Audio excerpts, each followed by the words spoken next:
Now we have to see the Payment of Wages Act 1936. So it's a labor legislation. तो payment of wages act 1936 में क्या है कि it's a law that regulates the payment of wages to workers in India. India में workers के payment के लिए एक वेजेज एक्ट गवर्नमेंट के द्वारा बनाया गया है, संसद के द्वारा बनाया गया है, जो जिसको हम लोग पेमेंट ऑफ वेजेज एक्ट 1936 कहते हैं। इसका क्या क्या मेन प्रोविजंस है इसको हम लोग देखते हैं। तो इसमें टोटल जो है 7 प्रोविजंस है। Time of payment, mode of payment, deduction, fixation of wages period, उसके बाद मेंटेनेंस ऑफ रजिस्टर्स, उसके बाद इंस्पेक्टर्स और उसके बाद पेनल्टीज। तो इसको हम लोग एक एक करके एक्सप्लेन करते हैं। So first one is the time of payment. तो लेबर लॉज में क्या है कि टाइम ऑफ पेमेंट फिक्स कर दिया गया है पेमेंट मिलने के लिए, ताकि लेबर को टाइम पे पेमेंट मिल सके। Under the act wages must be paid at regular interval. क्या है कि टाइम ऑफ पेमेंट जो है वो रेगुलर इंटरवल पे पेमेंट मिलना चाहिए। ठीक है, कितने कितने दिनों पे? तो या तो 7 दिनों के बाद, ठीक है, वेज पीरियड जो है इंड होने के 7 दिनों के बाद मिलना चाहिए, निश्चित तौर पे मिल जाना चाहिए। अदरवाइज़ नहीं मिलने पे जो वर्कर्स हैं उनको दिक्कत हो सकती है, उनको उनके जीवन यापन की समस्या हो सकती है, उनके लिवलीहुड में प्रॉब्लम होगा। अगर in case of termination of employment, अगर एम्प्लॉयमेंट टर्मिनेट हो गया, the employer must pay all the wages due to worker within 2 working days. जैसे ही एम्प्लॉयमेंट टर्मिनेट होता है, मतलब वर्कर काम अगर नहीं करना चाहता है इंडस्ट्री में, या फिर वर्कर को निकाल दिया गया है किसी कारण से, तो 2 दिनों के अंदर, 2 वर्किंग डेज के अंदर उसका पेमेंट डिसबर्स हो जाना चाहिए। ये है first provision. Now second provision is the mode of payment. So wages must be paid in legal tender. अब कोई ये नहीं कह सकता है कि मैं 2 kg चावल देता हूँ, तुम दिन भर काम करो। उसको जो है वर्कर को लीगल टेंडर में ही पेमेंट करना है। लीगल टेंडर में क्या क्या है? तो लीगल टेंडर में कैश है, चेक है, या इलेक्ट्रॉनिक ट्रांसफ़र है। इसमें जो है कॉइन भी है, होता है। ये कैश के साथ कॉइन भी है, कॉइन प्लस करेंसी। तो दोनों चीज़ में दे सकते हैं आप। ये लेबर को, वर्कर को अगर आप कॉइन में पैसा दे रहे हैं तो वो डेफर नहीं कर सकता है कि मैं सिक्के में नहीं लूँगा। सो लीगल टेंडर में पेमेंट करना है। किसी को ये नहीं कि मैं तुमको फ़ोन दे रहा हूँ, तुम काम कर दो, वैसा प्रोविज़न इसमें नहीं किया गया है। द एम्प्लॉयर कैन नॉट पे वेजेज इन काइंड और through any other means unless permitted by the appropriate government. जब तक गवर्नमेंट के द्वारा परमिशन नहीं मिलता है तब तक लीगल टेंडर में ही पेमेंट करना है। उसके अलावे जो परमिटेड मीन्स है उसके अलावे आप दूसरे मेथड से पेमेंट नहीं कर सकते हैं। तीसरा है डिडक्शन। जो एम्प्लॉइज वर्कर्स काम करते हैं सेटअप, इंडस्ट्रियल सेटअप में या फिर किसी भी ऑर्गेनाइजेशन में, तो उनको कुछ तो मैंडेटरी डिडक्शन होता है। उसके अलावे जो है बाकी डिडक्शन ऐसा नहीं, कोई अपनी मर्ज़ी से कोई एम्प्लॉयर नहीं कर सकता है। जैसे कि टैक्स डिडक्ट कर सकते हैं आप, प्रोविडेंट फंड के लिए पैसा डिडक्ट कर सकते हैं, इंश्योरेंस के लिए कर सकते हैं, लेकिन किसी चीज़ के फाइन्स के लिए आप नहीं कर सकते हैं।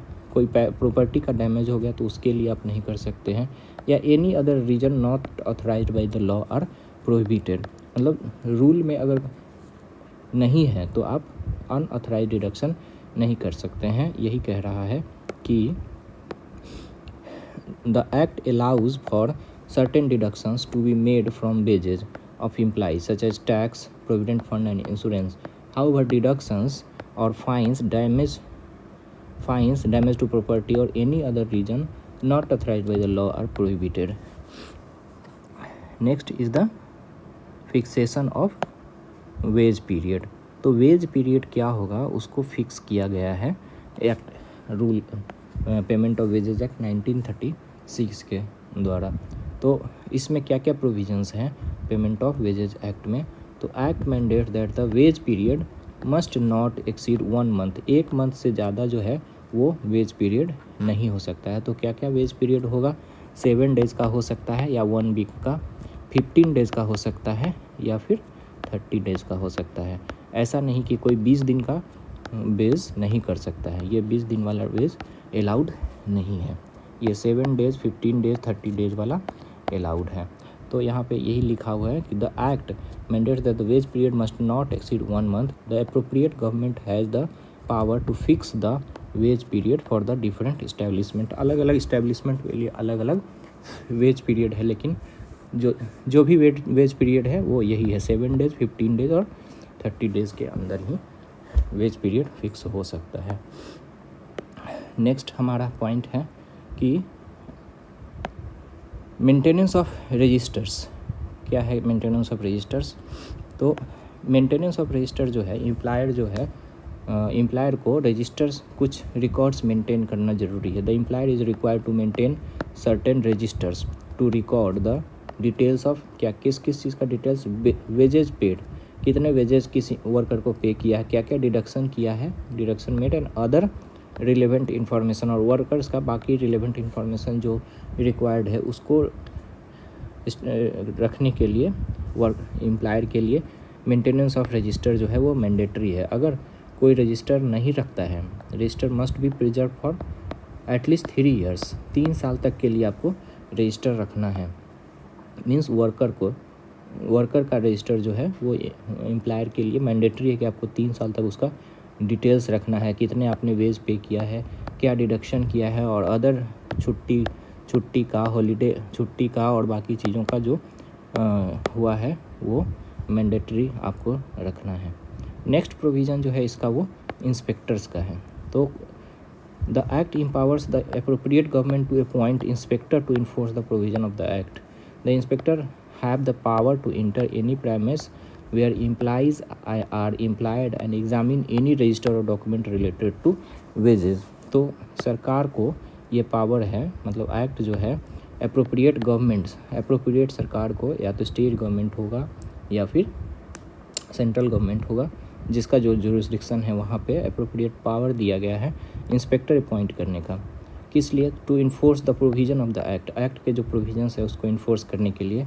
और इंस्पेक्टर जो है उसको पावर है कि वो किसी भी फैक्ट्री में या किसी भी ऑर्गेनाइजेशन में जहाँ पे इंडस्ट्रियल लॉ एप्लीकेबल है वहाँ पे वो जाके एम्प्लॉय और एम्प्लॉयर, वहाँ पे जो एम्प्लॉय है उनसे और जो एम्प्लॉयर है उनसे पूछताछ कर सकता है, और रिकॉर्ड्स को एग्जामिन कर सकता है, जो रजिस्टर्स है उसको देख सकता है, और उससे रिलेटेड जो डॉक्यूमेंट्स है वेजेस से रिलेटेड वो डॉक्यूमेंट्स को मांग के चेक कर सकता है कि कोई उसमें खामी तो नहीं है या फिर कहीं पे कोई प्रॉब्लम तो नहीं है। नेक्स्ट प्रोविज़न जो है वो पेनाल्टीज़ का है। लास्ट और 7th प्रोविज़न जो है वो पेनाल्टीज़ का है। The act provides for penalties in case of violation of any provision. ऊपर में जितनी सारी चीज़ें कही गई हैं उन सब का अगर आप वायोलेशन करते हैं तो आपको पेनाल्टी देना पड़ेगा। If an employer fails to pay wages or make illegal deduction, they can be fined or imprisoned।